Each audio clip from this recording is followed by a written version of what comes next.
It looks like Theros has actually given every color the ability to play mono, which is cool.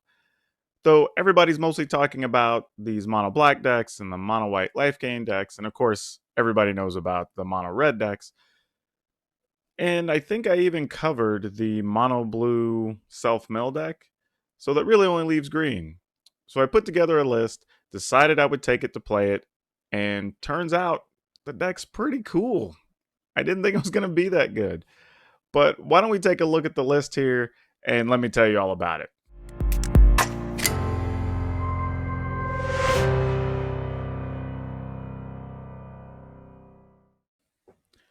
Okay, now taking a look at this deck, it looks pretty basic.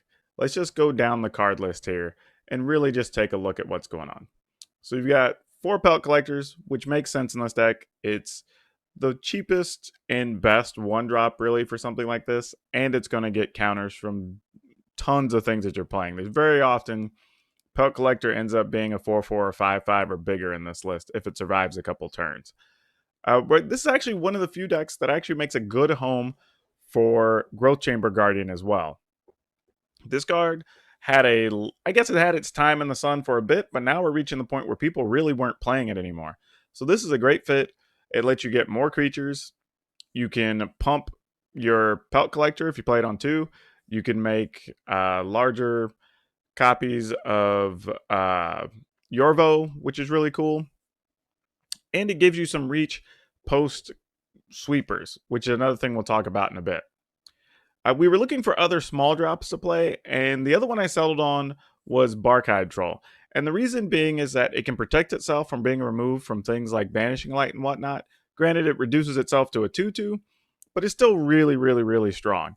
And it's very important that it has 2 green mana symbols in its cost, because we do have things that care about your devotion to green in this list. There's one Nessian Beetle, or Horn Beetle, I should say. And I really just had a slot that I didn't know what I wanted to go in it. And this is a card some other people have talked about playing, and it actually seems okay. It's not great, it's not bad, but it's a solid filler in the 2-drop slot and usually gets up to a 4/4 or so before it's dealt with. I did go with main deck Thrashing Bronodons, which almost was a 3rd copy in place of the Horn Beetle, but there's a lot of things you're wanting to spend your mana on at 3, 4, and up. So I didn't really want to jam that slot too much more. So went ahead with just played the 2, but I think this is actually reasonable considering there are multiple times you're able to use it as creature removal because there are enchantment creatures being played in today's meta. Yorvo, one of the best cards in the deck. He just gets bigger and bigger and bigger. And the cool part is, when you have stuff like you'll see later, like Renata and things, like you can actually get Yorvo quite big, quite fast. Questing Beast, still probably the best 4-drop that green decks have right now. I mean, it can't be blocked by little stuff. It has Vigilance. It has Death Touch. So in some cases, your opponent's actually incentivized to block it with something like a Dream Trawler. So this card does a lot for this list. If it wasn't legendary, I would just play the 4th copy. Renata, very cool. Actually does matter that you get those extra counters. And that's come up more than once, especially when you have something like Growth Chamber Guardian. You can play it. It comes in with a counter. You get to go search. Granted, your Guardian's only a 3/3, but you're getting a free search and getting to load your hand. So there's been some turns where you can play Renata, then play Growth Chamber Guardian, play another Growth Chamber Guardian, and now you have another one in hand as a backup. So there's some really cool stuff happening here. It also allows some of your other small creatures to come in a little bit bigger. Something like your, let's say the troll comes in and now has 2 counters. Now you can remove an additional counter to protect it later if you want to. So like there's a lot of those little types of interactions that are very good in this deck.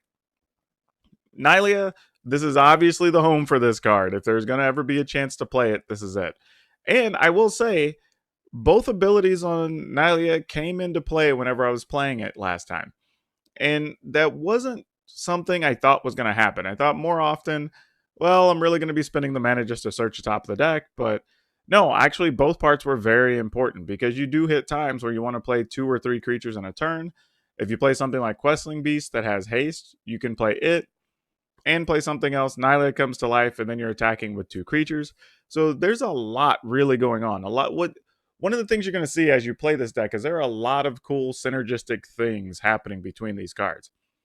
Vivian, we decided to go in on and just play 4. And part of the reason is it's one of the only good removal cards this deck has. If you notice, it is a thing this deck is very light on. It's using its creatures as just brute force removal as its real options. Not only that, there are sometimes Vivian just giving the creatures trample is also important. It allows you to punch through for finishing damage at the end of the game. It can also let you get to planeswalkers when your opponent has multiples out. Because using the first ability, yeah, you'd be able to shoot a planeswalker, but then they're usually just going to chump block and protect the other one. If you can give 2 big creatures trample, which has happened in the games I played, we were able to take down multiple planeswalkers. So that's something else going on there. And you do have a couple of creatures in the sideboard that occasionally you can go search for, and all of our abilities will matter. And then, of course, the Great Henge.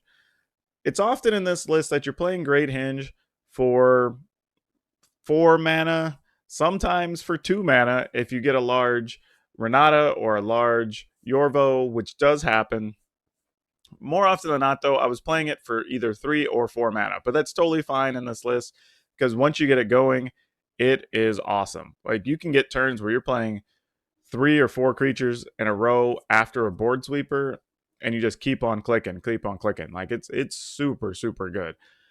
It's a card I've loved since Eldraine came out. I just haven't had a great spot for it. This is definitely a place I would say you can play it safely. The lands, we're not really doing a whole lot here. Like, it's pretty basic.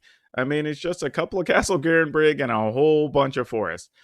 I was looking for other lands to play. I could probably be talked into playing some other things, but for now, I think this is where we want to be. Though I think as I iterate on this list, I probably will come up with 1 or 2 others I do want to play. But for now, this is what we're going with. I did use Castle Garenbrig fairly frequently, but there are some times where you just need to be able to play like a Vivian or something of that nature, and you just can't activate the Garenbrig. The sideboard actually is kind of straightforward. We didn't get too crazy with this. So we have a couple Return to Natures, which again, all parts of this can be good right now in the current format. So nothing wrong with that. I've used it to get rid of Embercleaves. We've used it to remove creatures and planeswalkers even when there's an Elspeth in the graveyard. Obviously used it to get rid of several enchantments. I've used it to get rid of a Witch's Oven. So it's doing quite a bit coming in out of the board. 2 Destiny Spinners. I'm still not sure where this card fits in the format. However, I did have one game where I played it, and not being able to counter creatures was huge. Matter of fact, it's not even just creatures, it's creatures and enchantment spells. So that does matter on several fronts. And it is a blocker. It's a 2/3. Not often are we going to get to really make additional creatures. But because you do have Nylea and Renata and creatures that count as enchantments, you do occasionally get to make a 3/3 or a 4/4 out of a land and fight with it. So it does have a few uses. We're looking for a few other ways to, I guess, fight some other creatures or take down planeswalkers occasionally. So we went ahead and went with Thrash Threat just because it's an instant, it's easy to cast, and it does have a few tricky spots with it being an instant, which we don't hate because it allows you, gives you another thing you bring it against other creature decks if you're just really desperate for removal. Of course, this is where the other 2 Thrashing Bronodons are hiding out in the list. There's just sometimes you're going to need Bronodons plus the other 2 in the deck plus the 3 Return to Natures, and it's still just going to be tough. I mean, you're just going to have them all in there.